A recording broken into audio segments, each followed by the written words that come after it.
Warriors ministry. இன்றைய வாக்குத்தத்தம் திருப்பாடல்கள் அதிகாரம் 18 இறை வார்த்தை 36. நான் நடக்கும் வழியை அகலமாக்கினீர், என் கால்கள் தடுமாறவில்லை. அன்பார்ந்தவர்களே, இந்த நாளில் நம்முடைய பாதைகளை ஆண்டவர் விஸ்தாலப்படுத்துகின்றார்.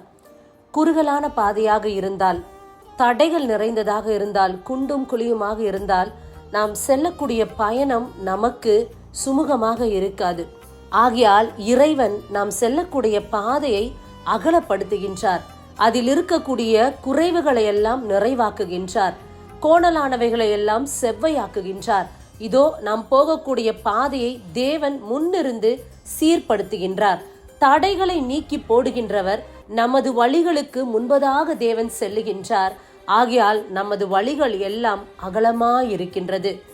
அதன் நிமித்தம் நம்முடைய கால்களும் எந்த இடத்திலும் தடுமாறாதபடி அந்த பாதை நமக்கு சுமூகமாக இருக்கின்றது.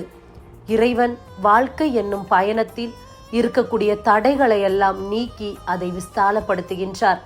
நம்முடைய வாழ்க்கை என்னும் பயணத்தில் நாம் தடுமாறி விழாதபடி வழிகளை தேவன் ஒழுங்கு செய்து கொடுக்கின்றார். இறைவனை மட்டும் நம்பி பயணிப்போம். ஆமேன். God bless you.